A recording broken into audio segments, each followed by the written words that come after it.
Good morning बच्चों। तो previous class में हम लोगों ने डिस्कस किया था about discovery of electron with the help of electric discharge tube. ठीक है, हम लोगों ने पढ़ा था कि किस तरह से कैथोड रेज डिस्कवर की गई थी, है ना। आप लोगों को मैं रिकैप कर देता हूँ ना, बहुत इंपॉर्टेंट है इसको रिकैप करना भी, है ना। मुझे पता है 5-7 दिन हो गए आपकी क्लास हुए, तो सब साफ होगा, है ना। देख लो एक बार क्या किया गया था कि हम लोगों ने एक इलेक्ट्रिक डिस्चार्ज ट्यूब बनाई थी। ठीक है, उसमें हमने एक परफोरेटेड कैथोड लिया था, मतलब छोटे छोटे आई एम सॉरी एक परफोरेटेड एनोड लिया था। ठीक है, और एक कैथोड लिया था। कैथोड पर कैसा चार्ज था? नेगेटिव, एनोड पर पॉजिटिव। ठीक है, जब यहाँ पर हाई वोल्टेज अप्लाई किया गया एट वेरी लो प्रेशर, तो हमने देखा कि कैथोड से, कहां से?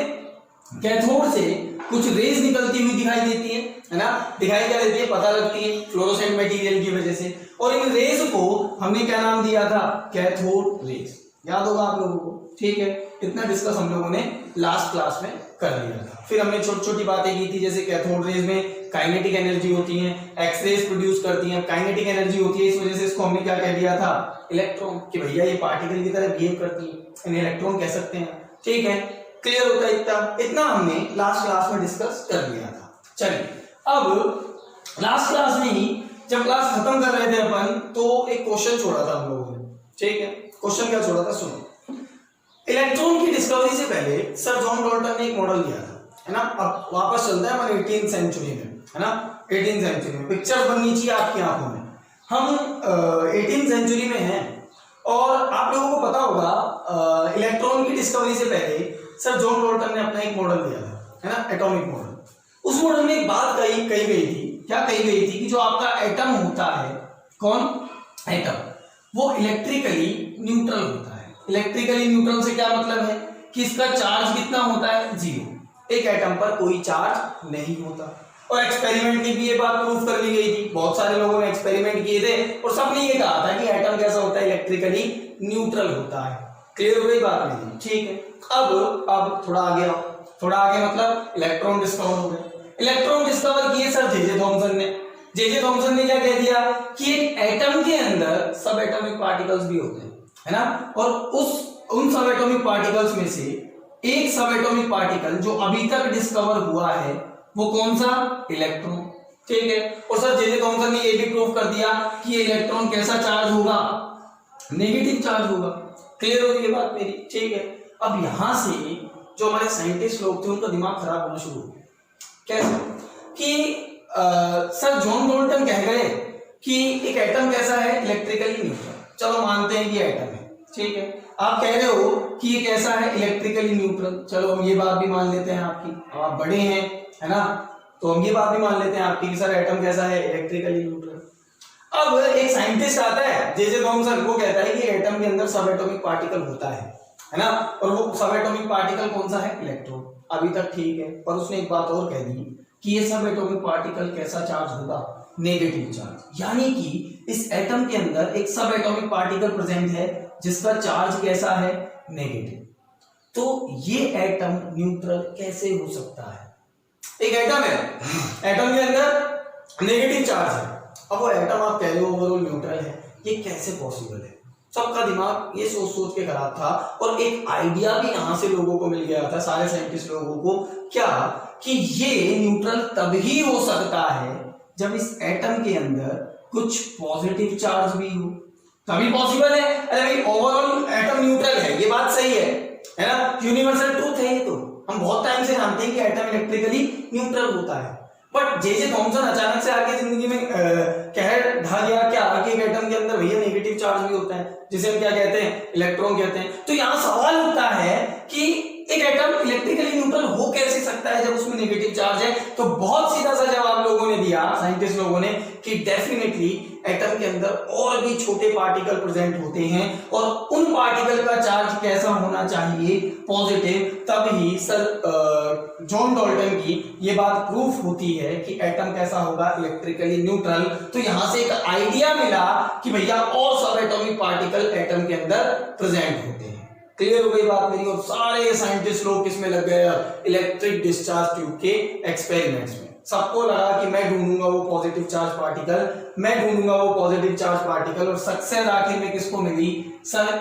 ई गोल्डस्टीन को। किसको मिली सर? ई गोल्डस्टीन को। प्रोटॉन की डिस्कवरी का क्रेडिट किसको जाता है सर? गोल्डस्टीन को। क्लियर होती है इतनी बात? ठीक है। इन्होंने सबसे पहले बताया कि एटम के अंदर पॉजिटिव चार्ज रेज होती हैं या पॉजिटिव चार्ज पार्टिकल होते हैं, और क्या नाम दिया गया है उन पॉजिटिव चार्ज पार्टिकल को?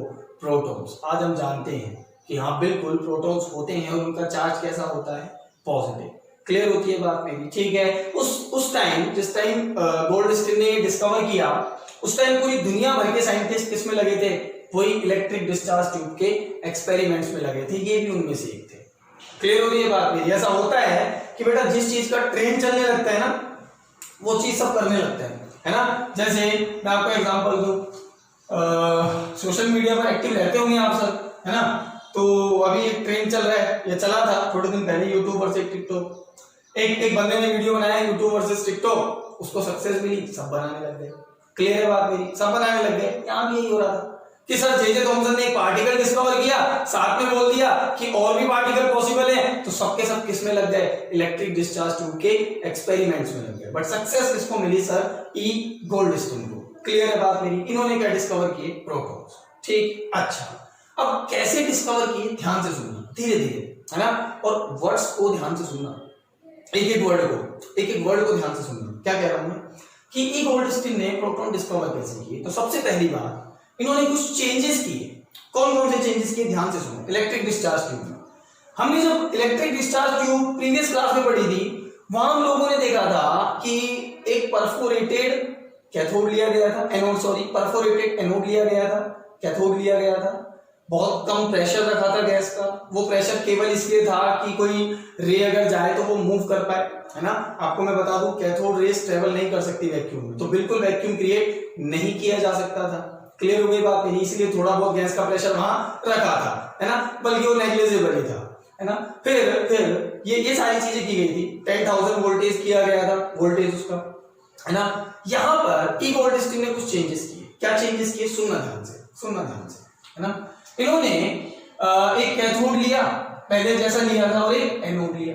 क्लियर है बात मेरी? ठीक है। मैं ऊपर से बता दे रहा हूं, पूरा डायग्राम नहीं बना रहे, है ना। एक कैथोड लिया और एक एनोड लिया। अब फर्क क्या कैथोड और एनोड में? पहले परफोरेटेड एनोड लिया गया था, अब परफोरेटेड कैथोड लिया गया। मतलब आपका कैथोड कैसा था? छोटे छोटे होल्स वाला, जिसको हम क्या पढ़ते हैं? Perforated cathode. बोलो क्लियर होती है बात मेरी? तो सबसे पहला चेंज तो ये किया गया था, है ना। एक लिया गया एनोड, ठीक है। इस पर पॉजिटिव चार्ज और इस पर नेगेटिव चार्ज। क्लियर होती है बात मेरी? इन दोनों को हाई वोल्टेज से जोड़ दिया गया, जोड़ देते हैं, है ना। वोल्टेज अराउंड कितना? वही 10,000 वोल्ट, ठीक है। कितना वोल्टेज था? अराउंड 10,000 वोल्ट, वोल्टेज वही था। क्लियर हो गई बात मेरी? अच्छा, फिर क्या किया गया? यहां पर गैस फिल की गई। जी हाँ, यहां पर एक गैस फिल की गई। आप कोई सी भी मान सकते हैं, hydrogen, helium, neon, organ, krypton, जो भी आप मानना चाहें, नाइट्रोजन, ऑक्सीजन, कोई भी, ठीक है। यहाँ एक गैस फिल की गई, है ना। और इस गैस का प्रेशर रिलेटिवली हाई रखा गया। कितना? 0.1 mmHg। पहले डिफरेंस समझो कि जो सेटअप पहले था और जो सेटअप अब है ना, प्रोटॉन्स की डिस्कवरी के लिए, उसमें डिफरेंस क्या है? यहाँ गैस का प्रेशर कितना रखा गया? Relatively high, 0.1 mmHg। पहले कितना था याद है आपको? 0.001 mmHg। क्लियर होती है इतनी बात? तो अब रिलेटिवली हाई था, यानी कि इस इलेक्ट्रिक डिस्चार्ज ट्यूब में कुछ गैस के पार्टिकल प्रेजेंट थे। प्रेशर हाई था उसका, यही तो मतलब है कि अब इलेक्ट्रिक डिस्चार्ज ट्यूब में कुछ गैस के पार्टिकल प्रेजेंट है। थोड़े हम कम बना देते हैं, है ना, गैस के पार्टिकल्स प्रेजेंट हैं। क्लियर होती है बात मेरी? ठीक है। अच्छा, अब सुनो, यहाँ पे इस बार पीछे फ्लोरोसेंट मटेरियल लगाया गया। किसके पीछे? कैथोड के पीछे। यहां लगा देता हूं, ठीक है। किसका था ये? जिंक सल्फाइड का, ठीक है। मतलब पहले किसके पीछे लगाया था? एनोड के पीछे। अब किसके पीछे लगा दिया गया? कैथोड के पीछे। यहां तक कोई दिक्कत नहीं होनी चाहिए आपको। अच्छा, अब जब इन्होंने हाई वोल्टेज अप्लाई किया तो एक कमाल की बात हुई। क्या? कि एनोड की तरफ से कैथोड की तरफ, रिपीट, एनोड की तरफ से कैथोड की तरफ कुछ पॉजिटिवली चार्ज पार्टिकल, नहीं कहते अभी पॉजिटिवली चार्ज, फिर से सुनो, एनोड की तरफ से कैथोड की तरफ कुछ रेज निकलती हुई दिखाई दी, पार्टिकल्स भी छोड़ते हैं अभी, कुछ रेज निकलती हुई दिखाई दी और वो रेज कलर्ड रेज थी। कैसी रेज थी? Coloured rays. फिर से कि एनोड की तरफ से, नॉट एनोड से, फर्क समझना, पहले जब एक्सपेरिमेंट किया था तो कैथोड से निकल रही थी रेज, है ना, एनोड की तरफ जा रही थी। अभी मैं क्या कह रहा हूं कि एनोड की तरफ से कुछ रेज निकल रही है। मैंने ये नहीं कहा एनोड से निकल रही है, मैंने कहा एनोड की तरफ से कुछ रेज निकलती हुई दिखाई दी जो कि कलर्ड रेज थी।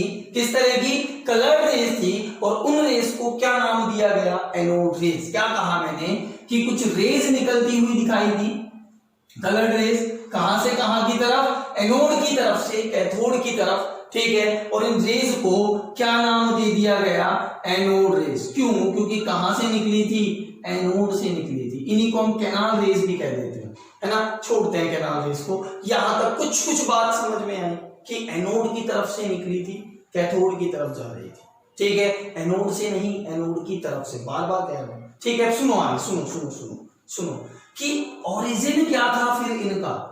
सर आप अभी बोले कि एनोड की तरफ से निकल रही थी, एनोड से नहीं, तो सर ये पार्टिकल एक्चुअली में आ कहां से रहे थे? ओरिजिन मतलब ये तो डायरेक्शन बताई मैंने आपको कि एनोड से कैथोड की तरफ, एनोड की तरफ से कैथोड की तरफ, ये तो डायरेक्शन है। एक्चुअली में इनका ओरिजिन क्या है, ये कहां से निकली है? क्लियर है? मतलब प्रोड्यूस कहां से हुई है? कौन सी रेस? Anode rays. एनोड से तो नहीं, ठीक है, कहां से प्रोड्यूस हुई? सुनो, जब हमने हाई वोल्टेज अप्लाई किया तो हमें पता है यहाँ गैस के पार्टिकल्स हैं, ठीक है। अब इन गैस के पार्टिकल्स ने हाई वोल्टेज होने पर अपने अंदर जो इलेक्ट्रॉन प्रेजेंट है वो निकाल दिए। एग्जांपल से समझते हैं, आप जैसे हाइड्रोजन की बात करो तो हाइड्रोजन के अंदर आज की डेट में आप जानते हो ना, हाइड्रोजन में एक प्रोटॉन होता है, एक इलेक्ट्रॉन होता है और कोई न्यूट्रॉन नहीं होता। तो न्यूट्रॉन की तो बात भी नहीं करते, है ना, एक प्रोटॉन होता है, एक इलेक्ट्रॉन होता है। तो जब हाई वोल्टेज अप्लाई किया गया तो इस हाइड्रोजन ने अपना एक इलेक्ट्रॉन निकाल दिया, ठीक है। अब ये इलेक्ट्रॉन कैसा होता है? Negatively charge. ये किस तरफ भागा? एनोड की तरफ भागा, ठीक है। बट हमें पता नहीं लगा भी तो उससे कोई लेना देना नहीं है, क्योंकि एनोड की तरफ हमने कोई फ्लोरोसेंट मटेरियल नहीं लगाया है।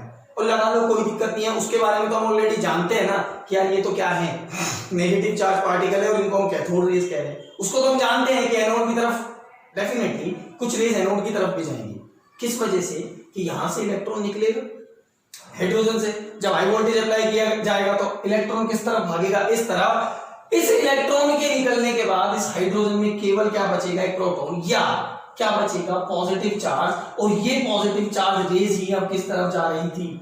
कैथोड की तरफ।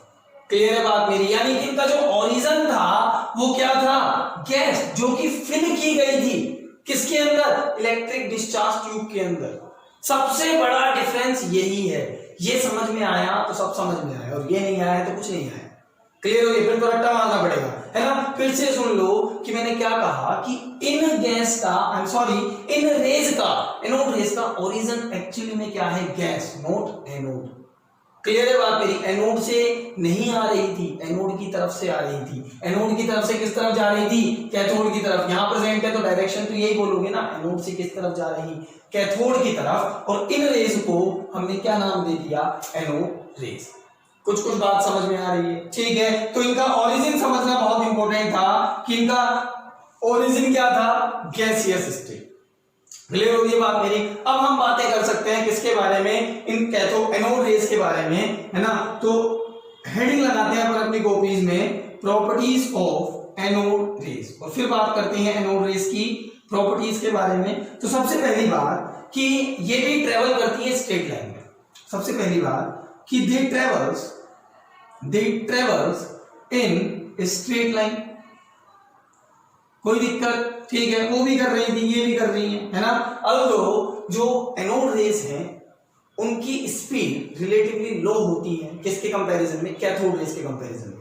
मतलब जो कैथोड रेज थी वो ज्यादा तेज मूव कर रही थी किसके कंपैरिजन में? एनोड रेज के कंपैरिजन में। क्लियर है? तो दे ट्रेवल्स इन स्ट्रेट लाइन, है ना। अल्दो धीमा कर रही है, ट्रेवल पर कर रही है ना। सेकंड बात कि दीज रेज आर, बताओगे कैसा चार्ज होगा इन रेज पर? पॉजिटिव चार्ज होगा कि नेगेटिव चार्ज होगा? अरे दिख रहा है कि ये पॉजिटिव चार्ज एक्चुअली में पॉजिटिव चार्ज गैसियस पार्टिकल्स है, नजर आ रहा है तो, है ना, कि कैसा चार्ज है इन पर, पॉजिटिव चार्ज है। और कैसे प्रूफ हुआ कि किस तरफ आ रही, कैथोड की तरफ, नेगेटिव चार्ज इलेक्ट्रोड की तरफ, तो डेफिनेटली पॉजिटिव चार्ज होगा। तो मैंने लिखा these rays are positively charged rays. Clear हो गई है बात मेरी। और एक और तरीके से इस चीज को प्रूफ किया गया, कैसे कि यहां पर इलेक्ट्रिक पोल लगाए गए, एक पॉजिटिव पोल और एक नेगेटिव पोल, इन्होंने डिफ्लेक्शन दिखाया टुवर्ड्स दी नेगेटिव पोल। तो यहां से ये भी पता लगा कि ये प्रूफ हुआ है यहाँ पे एक्चुअली कि ये पॉजिटिवली चार्ज होती है। ठीक है, नंबर 3 हम बात कर सकते हैं कि they show deflection towards magnetic field. अरे करनी चाहिए कि नहीं करनी चाहिए भाई, डिफ्लेक्शन शो करनी चाहिए कि नहीं करनी चाहिए। दे show deflection towards magnetic field. ठीक है, करेंगी, पढ़ा था हमने लास्ट क्लास में, जिसमें चार्ज है जो इलेक्ट्रिक फील्ड से डिफ्लेक्शन शो कर रही है वो मैग्नेटिक फील्ड से भी करेगी, तो ये भी कर रही थी। ठीक है, फिर इनके रास्ते में भी हमने पैडल व्हील लगाए और पैडल व्हील घूमने लग गए। दैट मींस कि दे आल्सो कंटेन्स या पोजेस काइनेटिक एनर्जी। हमने ये भी देख लिया यहाँ पे कि सर इनके पास भी काइनेटिक एनर्जी होती है, मतलब they can behave as particle, they can also behave as particle. Clear हो रही है बात मेरी। ठीक है, तो हमने देखा these rays possess some kinetic energy, although इनकी काइनेटिक एनर्जी कम थी, किसके कंपैरिजन में, कैथोड रेज के कंपैरिजन में। ये तो हमें शुरू में पता लग जाना चाहिए कि मूव धीमे कर रही थी, तो इनकी काइनेटिक एनर्जी भी रिलेटिवली कम होगी कैथोड रेज के कंपैरिजन में। क्लियर है बात मेरी। ठीक है, अब बहुत इंपॉर्टेंट बात सुनो इंपॉर्टेंट बात मैं मिटा रहा हूं ये सब, कि अब हमने क्या किया, हमने नहीं गोल्डस्टीन ने किया, गोल्डस्टीन ने यहां पर अलग अलग गैसेस भरना शुरू किया, है ना, अलग अलग गैसेस, हाइड्रोजन भर दी, फिर हीलियम भर दी, फिर नियोन भर दी, फिर ओजोन भर दी, क्रिप्टॉन भर दी, ऑक्सीजन भर दी, नाइट्रोजन भर दी, अलग अलग गैसेस भरना शुरू किया उसने। तो उसने पाया कि अलग अलग गैसेस भरने पर इन रेज का नेचर भी अलग अलग होता है। क्या कहा, सुनो मैं लिख देता हूं यहां पे कि they show different nature. Clear है बात मेरी। That is nature of these gas या nature of these rays, actually nature of these rays depends upon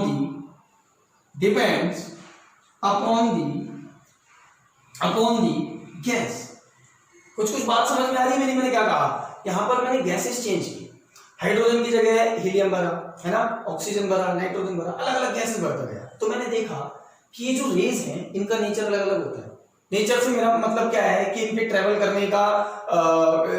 करने की स्पीड, वेलोसिटी, ठीक है, और दूसरी चीजें जैसे कि कलर्ड रेज थी, ठीक है, तो हो सकता है कलर चेंज हो रहा हो। तो मतलब कि इनका नेचर अलग अलग था, अलग अलग गैसेस भरने पर। क्लियर हो रही है बात मेरी। यानी कि ये फंडामेंटल तो नहीं है, अभी तक तो ये लग रहा है मुझे कि सर हर किसी एटम के अंदर, ये गैसियस एटम है, हर किसी एटम के अंदर, गैसियस एटम के अंदर इस पॉजिटिव चार्ज की वैल्यू अलग अलग है, या इन गैसेस का नेचर अलग अलग है। क्लियर हो रही है बात मेरी। अब सुनो ध्यान से, एक और बात सुनो कि इनका भी चार्ज बाय मास रेशियो निकाला, इलेक्ट्रॉन्स के लिए निकाला था ना, इनका भी क्या निकाला, E बाय M रेशियो। तो ये भी कैसा आया, डिफरेंट। मतलब डिफरेंट गैसेस लेने पर उनका चार्ज बाय मास रेशियो भी कैसा आया, अलग अलग आया। दैट मींस ध्यान से कि anode rays are not protons. अभी हम इतना कह सकते हैं एनोड रेज के बारे में कि anode rays are the positively charged rays. Clear हो रही है बात मेरी। Travel in straight line, deflected towards the magnetic field as well as electric field. But क्या आप ये कह सकते हो कि anode rays are the protons? No, anode rays are not protons. Protons नहीं है, प्रोटॉन तो फंडामेंटल पार्टिकल होता है। आज से रिलेट करके देखो, आज हम जानते हैं प्रोटॉन फंडामेंटल पार्टिकल है, सब में होता है। क्लियर हो रही है बात मेरी, ठीक है, सब में होता है। बट इसकी वैल्यू और नेचर अलग अलग आ रहे थे। मतलब anode rays are not protons. Maximum बच्चे गलत कराते हैं इसको, लिखाते हैं एनोड रेज क्या होती है, प्रोटॉन्स ना, नहीं होती है।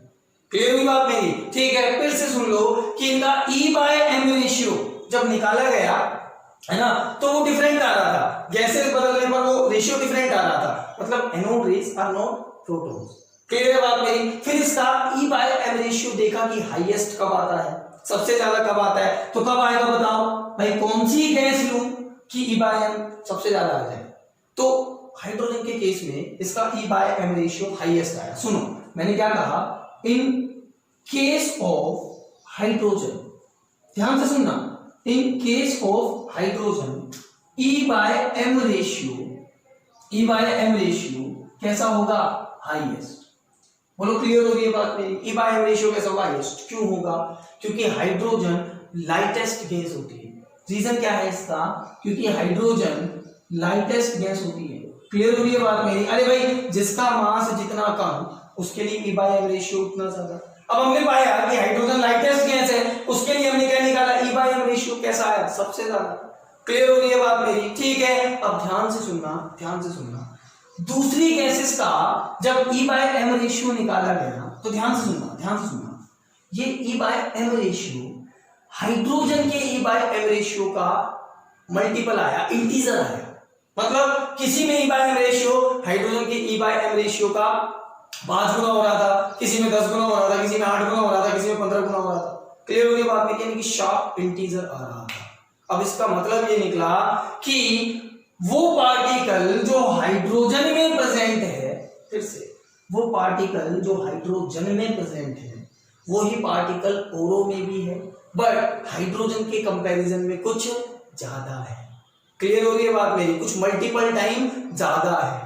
क्लियर हो रही है बात मेरी? जैसे किसी के लिए मान लो 8 गुना आया E बाय M रेशियो, तो वी कैन से कि 8 गुना ज्यादा है वो पॉजिटिव चार्ज उसमें, वो पार्टिकल उसमें। क्लियर हो रही है बात मेरी? ठीक है, कुछ बात समझ में आ रही होगी। क्या कहा कि anode rays are not protons, है ना। अब हमने क्या देखा, E बाय M रेशियो निकाला, हाइड्रोजन के केस में हाईएस्ट आना भी चाहिए था क्योंकि hydrogen is the lightest gas, M जितना कम E बाय M रेशियो उतना ज्यादा।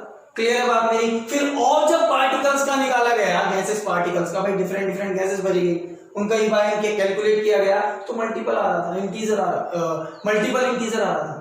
क्लियर हो रही है बात मेरी? यानी कि एक पार्टिकल ऐसा है, ध्यान से सुनना, एक पार्टिकल ऐसा है जो हाइड्रोजन में प्रेजेंट है और उसकी वजह से कुछ पॉजिटिव चार्ज है, उसको हमने मान लेते हैं थोड़ी देर के लिए 1 यूनिट पॉजिटिव चार्ज मान लिया। कितना? 1 यूनिट पॉजिटिव चार्ज मान लिया। क्लियर हो रही है बात मेरी? 1 यूनिट। अभी देखेंगे एक्चुअली में कितना होता है। हमने मान लिया कि हाइड्रोजन में वो जो चार्ज है वो कितना है? 1 यूनिट। अब किसी का 8 टाइम ज्यादा आ रहा है तो उसका पॉजिटिव चार्ज कितना हो जाएगा? 8 यूनिट हो जाएगा।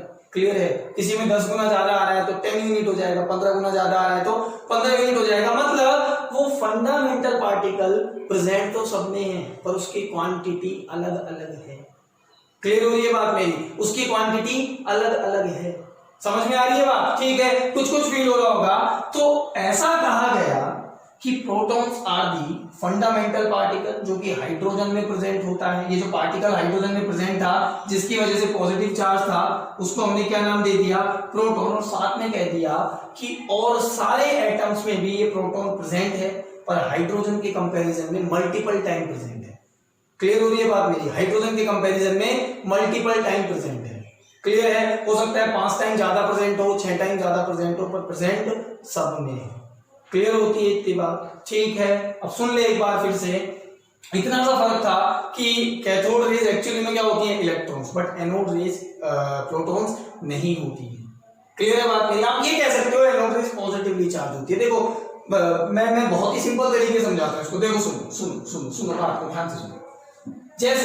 जैसे मान लो एक पार्टिकल ये ऑक्सीजन का है ना, नाइट्रोजन का ले लेते हैं, है ना, और ये पार्टिकल किसका है? हाइड्रोजन का। मैं बहुत इजी वे में समझाने की कोशिश करता हूँ। एक पार्टिकल नाइट्रोजन का, एक पार्टिकल हाइड्रोजन का। ठीक है, अब सुनो, इसमें से एक इलेक्ट्रॉन निकलेगा, इसमें से एक इलेक्ट्रॉन निकलेगा। ठीक है, अब ये निकल के जाएगा किस तरफ? एनोड की तरफ। तो इन दोनों का नेचर तो सेम होगा। क्लियर है? क्योंकि एक इलेक्ट्रॉन निकला है ना। चलो इसमें दूसरा भी निकाल दिया तो ये सारे charge upon mass ratio electron के लिए तो सेम आएंगे। क्लियर हो गई बात मेरी? ठीक है, पर यहां जरा देखो, जब ये इलेक्ट्रॉन निकाल देगा तो इस पर कैसा चार्ज आ जाएगा? Positive charge. ठीक है, 2 निकाल दिए तो 2 प्लस चार्ज, और सारे निकाल दिए तो 7 प्लस चार्ज। क्लियर है? अल्दो पॉसिबल नहीं है पर जस्ट फील इट। इस पे कितना चार्ज आएगा? 1 प्लस चार्ज। क्लियर है बात मेरी? अब चार्ज बाय मास रेशियो किसका ज्यादा होगा? इसका ज्यादा होगा या इसका ज्यादा होगा? सोच के बोलना। अरे सुनो, फिर से सुनो मैं क्या कह रहा हूं। इसने एक इलेक्ट्रॉन निकाल लिया है ना, जस्ट इमेजिन एक इलेक्ट्रॉन इसने निकाला, एक इलेक्ट्रॉन इसने निकाला, ठीक है। इस पर कितना चार्ज आया? +1। चार्ज सेम कर लेते हैं। इस पर कितना चार्ज आया? +1। क्लियर है? या ऐसा कह दो केवल कि ये भी अब पॉजिटिव चार्ज और ये भी अब पॉजिटिव चार्ज। क्लियर है बात मेरी? अब जब इनका चार्ज बाय मास रेशियो निकालोगे तो अलग अलग आएगा कि नहीं आएगा? बिल्कुल आएगा। क्यों? क्योंकि इसका मास ज्यादा होता है, इसका मास कम होता है। क्लियर हो रही है बात मेरी? यानी कि ये पार्टिकल जो प्रेजेंट है, ये जो पॉजिटिव चार्ज पार्टिकल प्रेजेंट है, मास ज्यादा है, मतलब ये पॉजिटिव चार्ज पार्टिकल भी ज्यादा है। किसके अंदर? नाइट्रोजन के अंदर। बात समझ में आई? ठीक है। तो फिर से मैं कह दूं आपसे कि प्रोटॉन जो होती है एनोड रेज नहीं होती है। अब ये रेज कौन सी रेज है? Anode rays. बट क्या प्रोटॉन है क्या? नहीं, ये प्रोटॉन है। हाइड्रोजन के केस में प्रोटॉन है, पर यहां पर 7 टाइम इनटू प्रोटॉन्स। हाँ या ना? इतना समझना था कि हाइड्रोजन के केस में प्रोटॉन है एनोड रेज, पर यहां इसको प्रोटॉन कह दोगे? नहीं, ये एनोड रेज तो है क्योंकि पॉजिटिव चार्ज है, बट इसमें केवल एक प्रोटॉन नहीं है, इसमें 7 प्रोटॉन्स हैं। क्लियर होती है मेरी बात? ठीक है। तो ये डिफरेंट था किसके बीच में? एनोड रेज और प्रोटॉन्स के बीच में। इसको याद रखना है आप लोग। फिर छोटी बात कर लेते हैं हम एनोड रेज के बारे में, कि एनोड रेज का या प्रोटॉन्स के बारे में, कि प्रोटॉन्स का मास कितना होता है? सब जानते हो कितना? 1.67 into 10 to the power -27 kg। इतना ही होता है, ठीक है। या आप ऐसा भी लिख सकते हो कि mass of a proton, mass of a proton is greater than या 1837 times 1837 times higher than mass of electron. ठीक है। इलेक्ट्रॉन के मास के कंपैरिजन में प्रोटॉन का मास कितना होता है? 1837 टाइम, और एक्चुअल वैल्यू कितनी होती है इसकी? 1.67 into 10 to the power -27 kg। अच्छा, इसका चार्ज कितना होता है जानते हो सब? इलेक्ट्रॉन के चार्ज के बराबर कितना? -1.6 plus 1.6 into 10 to the power -19 coulomb. यहाँ प्लस क्यों लगाया? क्योंकि एक ऐसा चार्ज होता है पॉजिटिवली चार्ज, और इलेक्ट्रॉन कैसा चार्ज होता है? Negative charge. क्लियर होता है इतना? ठीक है। तो ये सारी बातें आप लोगों को समझ में आ जानी चाहिए। अगर अभी भी कोई कंफ्यूजन है तो आप मुझसे पूछ सकते हैं, है ना। मैं एक बार क्विक रिकैप दे दूं इसका, कि कुछ भी नहीं, कैथोड रेज क्या होती है, एनोड रेज क्या होती है, जो एनोड की तरफ से निकले, है ना। एक्चुअली में गैसेस पार्टिकल होते हैं, इसीलिए अलग अलग गैसेस भरने पर नेचर भी और ई बाय एम रेशियो भी अलग अलग आता है। क्लियर है बात मेरी? फिर पाया गया, इतना ध्यान रखना है, पाया गया कि लाइटेस्ट किसके लिए, हाईएस्ट किसके लिए होगा? ई अपॉन एम रेशियो किसके लिए होगा? हाइड्रोजन के लिए। बाकी सब में क्या होगा इसका? इंटीजर। क्लियर हो रही है बात मेरी? तो ये सोचा, और सही भी सोचा, कि हाइड्रोजन के अंदर वो फंडामेंटल पार्टिकल है, उसको प्रोटॉन कह दिया, और बाकी सब में वही प्रोटॉन कुछ मल्टीपल टाइम प्रेजेंट होता है। क्लियर हो गई बात मेरी? ठीक है। तो ये कहानी थी आज की क्लास की। ठीक है। अब कल की क्लास में हम देखेंगे कि इन प्रोटॉन और इलेक्ट्रॉन को एक एटम के अंदर कहाँ प्रेजेंट है, ये बताने के लिए कौन कौन से मॉडल हमें दिए गए और कौन कौन से मॉडल हमें डिस्कस करने। क्लियर हो गई बात मेरी? तो कल की क्लास में देखते हैं। ठीक है। हाँ, मुझे पता है एक सब एटॉमिक पार्टिकल बचा हुआ है, न्यूट्रॉन, बट उसको हम पढ़ेंगे आगे, है ना, क्योंकि वो काफी बाद में डिस्कवर हुआ था, है ना, काफी बाद में डिस्कवर हुए थे न्यूट्रॉन। ठीक है। उसका रीजन भी हम लोग डिस्कस कर लेंगे कि क्यों ऐसा न्यूट्रॉन के साथ हुआ कि उसे बाद में डिस्कवर किया गया। एक्चुअली यहाँ हम प्रोटॉन डिस्कवर होने के बाद ये सोच चुके थे कि यार अब कोई एटॉमिक पार्टिकल एटम के अंदर नहीं होगा, बट निकल के आया न्यूट्रॉन, है ना। तो कैसे निकल के आया वो हम देखेंगे नेक्स्ट क्लास में। ठीक है। Thank you.